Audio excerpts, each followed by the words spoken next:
Hello दोस्तों, welcome, स्वागत है आप सभी का हमारे एक और नए वीडियो में। प्रभु यीशु मसीह के नाम में आप सभी को जय मसीह की। मैं विश्वास करता हूं परमेश्वर ने आपको और आपके परिवार को सुरक्षित रखा है, संभाला है। दोस्तों, आज का जो हमारा वीडियो है, ये वीडियो मैं इसलिए बना रहा हूं क्योंकि बहुत सारे लोगों ने मुझे इस विषय पर वीडियो बनाने के लिए कहा था। जी हाँ दोस्तों, कुछ दिन पहले हमने अपने चैनल पर एक पोल डाला था जिसमें मैंने पूछा था कि आप लोग अगला कौन सा वीडियो देखना चाहते हैं, कौन से टॉपिक के ऊपर वीडियो देखना चाहते हैं। तो मैंने वहां पर दो ऑप्शन रखे थे। पहला ऑप्शन था भजन संहिता उसका 23 अध्याय और दूसरा ऑप्शन था भजन संहिता उसका 91 अध्याय। और मैंने पूछा था कि इसमें से कौन सा वीडियो आपको देखना है, किस टॉपिक के ऊपर वीडियो देखना, आप लोग वोट करके बताइए। तो सबसे ज्यादा जो हमारे पास वोट आए हैं, आप लोगों ने जिस विषय को चुना है वो है परमेश्वर हमारा सहायक है, रक्षक है, यानी कि भजन संहिता उसका 91 अध्याय। तो आज मैं इस वीडियो को बना रहा हूं भजन संहिता 91 अध्याय के ऊपर और आपको बताऊंगा 91 अध्याय में भजन संहिता में परमेश्वर के बातों को और कैसे परमेश्वर अपने लोगों की रक्षा करते हैं, कैसे वो हर एक परेशानी में, हर एक मुसीबत में जो लोग परमेश्वर पे विश्वास करते हैं उनकी रक्षा करते हैं। आप चाहे बीमारी में हो, परेशानी में हो, चाहे आपके जीवन में कोई भी प्रॉब्लम क्यों ना हो, अगर आप प्रभु पर आश्रित हैं, परमेश्वर को अपना शरण स्थान और गढ़ मानते हैं, प्रभु के बताए मार्गों पे चलते हैं, तो आपके जीवन से उन सारी प्रॉब्लम्स को परमेश्वर दूर करते हैं और आपकी रक्षा करते हैं शैतान के हर एक चाल से, हर एक विपत्ति से। तो आज के वीडियो को बड़े ध्यान से देखिएगा। इस वीडियो में आपको वचन के द्वारा समझाऊंगा कि भजन संहिता 91 में परमेश्वर किस प्रकार से बात करते हैं अपने लोगों से। तो चलिए दोस्तों, आज ज्यादा देर नहीं करते हुए आज के इस वीडियो को हम सब मिलकर शुरू करते हैं।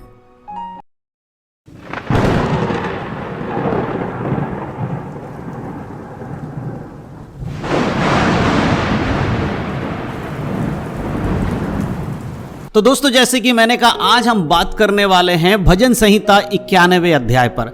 तो आज सबसे पहले मैं आपको कुछ बातें बता देना चाहता हूं। देखिए, सबसे पहली चीज, जब हम वचन पढ़ते हैं, याद रखिए वो वचन हमसे बातें करती हैं। जी हां दोस्तों, जब परमेश्वर का वचन हमारे कानों में जाता है या हम सुन पाते हैं, इसका मतलब प्रभु हमसे बातचीत कर रहा है। आज के वचन में मैं आपको जो बातें बताऊंगा उसको आप सुनना, अपने जीवन में ग्रहण करना और उन वचनों के अनुसार जीवन को परखना और उसके बाद प्रार्थना भी करना। जब आप इस प्रकार से जीवन जिएंगे जैसे कि वचन में लिखा है, तो आप देखेंगे आपके जीवन के हर एक प्रॉब्लम धीरे धीरे आपके जीवन से दूर हो रही है। तो चलिए दोस्तों, मैं पहला वचन आप लोगों के लिए पढ़ना चाहता हूं, भजन संहिता उसका 91 अध्याय उसका 1 आयत। यहां पर इस प्रकार से लिखा है, जो परम प्रधान के छाए हुए स्थान में बैठा रहे वह सर्वशक्तिमान के छाया में ठिकाना पाएगा। दोस्तों, परमेश्वर का वचन यहां पर हमें साफ रीति से कहता है, जो व्यक्ति परमेश्वर के बनाए हुए स्थान में बैठता है, परमेश्वर के बताए हुए मार्ग में चलता है, वो व्यक्ति प्रभु के शरण में जगह पाता है, वो परमेश्वर के आश्रय में अपने जीवन को ला पाता है। आप प्रभु यीशु मसीह पर अगर विश्वास करते हैं, आप एक चर्च जाने वाले व्यक्ति हैं, आप प्रार्थना करने वाले व्यक्ति हैं, तो अगर आप वचन के अनुसार जीवन जिएंगे तो आपका स्थान कहां होगा? परमेश्वर का स्थान, जो परमेश्वर ने आपके लिए बनाया होगा, उस जगह पे आपका स्थान होगा। और जहां परमेश्वर आपको रखते हैं वहां पर आपके जीवन में से हर प्रॉब्लम्स को निकालेगा परमेश्वर। इसीलिए सबसे इंपॉर्टेंट चीज क्या है? हर एक विश्वासी के जीवन में सबसे महत्वपूर्ण बात यह है कि उसे परमेश्वर के बताए मार्ग पर चलना होगा। परमेश्वर के जो छाए हुए स्थान है उस पर उसको बैठना होगा। परमेश्वर आपको सहारा देता है, इसलिए प्रभु पर ज्यादा आश्रित होने की आज के समय में मसीह लोगों की जरूरत है। मेरे प्रियो, सर्वशक्तिमान का जो ठिकाना है वो हमारे लिए सबसे उत्तम है। संसार में रहते हुए बहुत सारी बीमारियां, बहुत सारे प्रॉब्लम्स, बहुत सारे मुसीबतें, परीक्षाएं हमारे जीवन में आती हैं क्योंकि हम यीशु मसीह पर विश्वास करते हैं, जिसकी वजह से हमारे जीवन में प्रॉब्लम्स ज्यादा बढ़ जाती हैं। लेकिन जब हम परमेश्वर के इन वचनों को पढ़ते हैं और इन वचनों के आधारित अपने जीवन को चलाते हैं, तो हम देखते हैं कि हमारे जीवन से वो परेशानियां परमेश्वर दूर करते हैं। और दूसरे आयत में इस प्रकार से लिखा है, मैं यहोवा के विषय में कहूंगा, वह मेरा शरण स्थान और गढ़ है, वह मेरा परमेश्वर है, मैं उस पर भरोसा रखूंगा।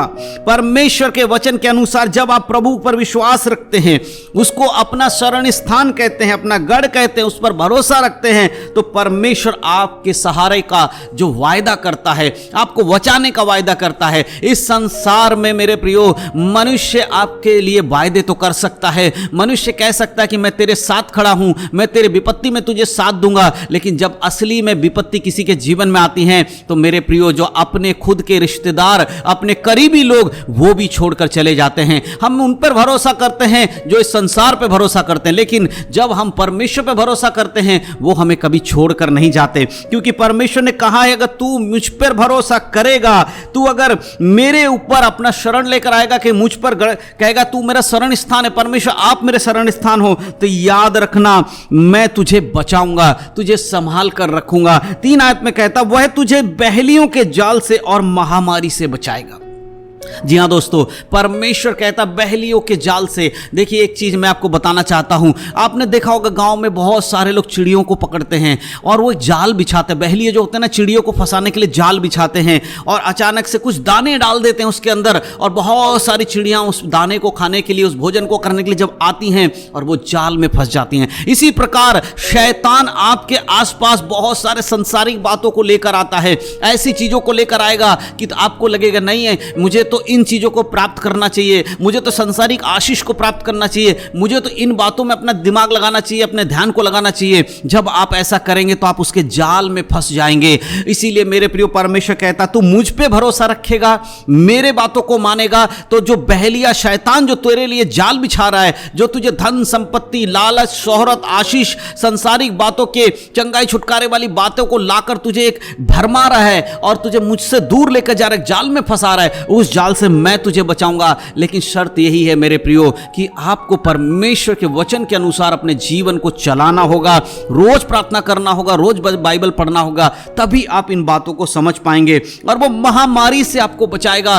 पिछले दिनों हम जानते पूरी दुनिया में एक महामारी आई, लाखों लाखों लोगों ने अपने प्राणों को गंवाया, बहुत सारे लोग अब इस संसार में नहीं हैं, लेकिन आप और अगर हम जीवित हैं तो यहां परमेश्वर की महिमा हमारे लिए है। परमेश्वर की जो कृपा है, जो दृष्टि है, वो हम पे बनी रही, इसीलिए आज हम सब लोग परमेश्वर की महिमा कर पा रहे हैं। बहुत सारे ऐसे प्रभु के लोग थे जो उस महामारी में चले गए हैं। मेरे प्रिय, इसका ये मतलब नहीं है कि वो लोग प्रभु पर विश्वास नहीं करते थे, लेकिन आज हम विश्वास करते हैं, जीवित है, क्योंकि हमारे जीवन का उद्देश्य जो प्रभु ने हमारे लिए रखा है वो अभी भी अधूरा है, उसे हमें पूरा करना है। प्रभु के राज्य में काम करना है, परमेश्वर के वचन में काम करना है, और जब हम प्रभु के लिए काम करते हैं, परमेश्वर के वचन के अनुसार काम करेंगे, तो हमें महामारी भी मिटा नहीं पाएगी। संसार पर विपत्ति आएंगी, मसीह लोगों पर भी विपत्ति आएंगी, लेकिन संसार के लोग उस विपत्ति से बाहर नहीं आ पाएंगे, लेकिन मसीह लोगों को उस विपत्ति से कोई हानि नहीं होगी।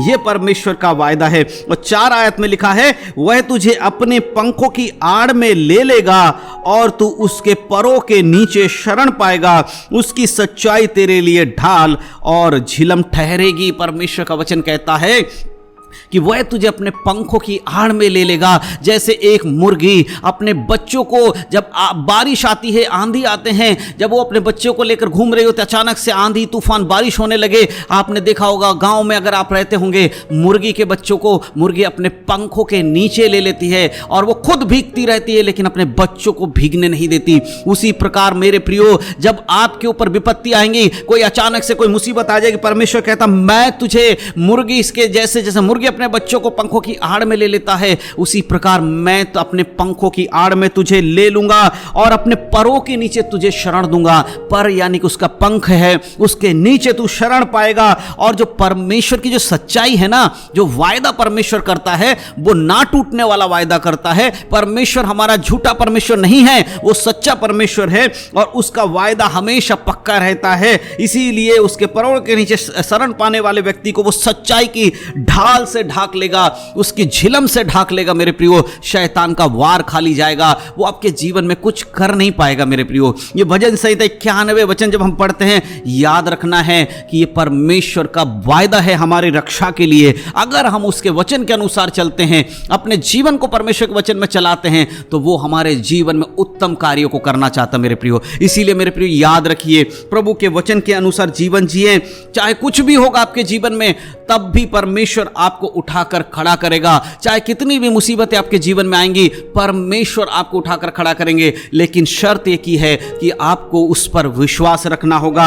आपको परमेश्वर के छाए हुए स्थान में बैठना होगा, सर्वशक्तिमान के छाया में ठिकाना पाना होगा, उससे पुकार कर कहना होगा, हे पिता परमेश्वर हम पर दया कर, हम मरे जा रहे परमेश्वर, हमें दुख और परेशानी में घिरते जा रहे हैं, आप हमें बचाइए परमेश्वर। अपनी मुसीबत के समय मेरे प्रियो आप परमेश्वर को पुकारिए। जब आप ऐसा करेंगे, प्रभु अपने वायदे के अनुसार आपके जीवन में काम करेंगे। आइए एक छोटी सी प्रार्थना करेंगे। सभी लोग, जो लोग इस वचनों को सुने हैं, अगर आप परमेश्वर के वचन में बढ़ना चाहते हैं, आप अगर परमेश्वर की रक्षा को पाना चाहते हैं, तो मेरे साथ मिलकर प्रार्थना कीजिए। आइए मैं प्रार्थना करूंगा आप सबके लिए। सर्वशक्तिमान पिता परमेश्वर, मैं आपका धन्यवाद करता हूं सुंदर समय के लिए, इन वचनों के लिए पिता परमेश्वर मैं आपका धन्यवाद करता हूं। भजन संहिता 91 के लिए पिता परमेश्वर मैं आपका धन्यवाद करता हूं। इस वचन में परमेश्वर हमने पढ़ा प्रभु जी कि आप हमारे शरण स्थान हैं, आप हमारे दृढ़ गढ़ हैं परमेश्वर पिता। जब हम मुसीबत में होते हैं, जब हम बीमारियों में होते हैं, जब हम परेशानी में होते हैं प्रभु, तब आप हमें सहारा देते हैं, हमें मुसीबत से निकालते हैं, हमें बीमारियों से चंगाई देते हैं, शैतान के हर एक चाल से हमें बचाते हैं प्रभु। इसके लिए हम आपका धन्यवाद करते हैं। तमाम भाई बहन लोग परमेश्वर जो इस समय इस वीडियो को सुन रहे हैं, इस वचन को सुन रहे हैं प्रभु, उन प्रियों को मैं आपके हाथों में समर्पण करता हूं। उनके लिए प्रार्थना करता हूं यीशु मसीह के नाम में प्रभु, आप इन प्रियों के जीवन में कार्य कीजिए, इनको आशीष दीजिए पिता परमेश्वर। इन वचनों के आधारित पिता इनका जीवन आशीषित तो आपके वचनों में बढ़े, और जिस प्रकार आप चाहते हैं प्रभु उस प्रकार का जीवन जीने पाए। जो बीमार हैं वो यीशु मसीह के नाम से चंगे हो जाए, जो परमेश्वर अशांति में, उनके जीवन में यीशु के नाम से अशांति आ जाए। पिता परमेश्वर मैं आपके बलवंत हाथों में समर्पण करता हूं। आपने मेरी प्रार्थना को सुना, इसके लिए धन्यवाद। सारा आदर महिमा आपको देता हूं। इस छोटी सी दुआ का अपने उद्धार करता आपके प्रिय पुत्र प्रभु यीशु के नाम से मांगता, सुने और कबूल करे हे हमारे स्वर्गीय पिता। और सबने कहा आमीन। परमेश्वर इन वचनों के द्वारा आप सबको आशीष दे। यीशु मसीह के नाम में सबको जय मसीह की। प्रभु में बढ़े, उद्धार में बने रहे, यीशु के नाम में आमीन।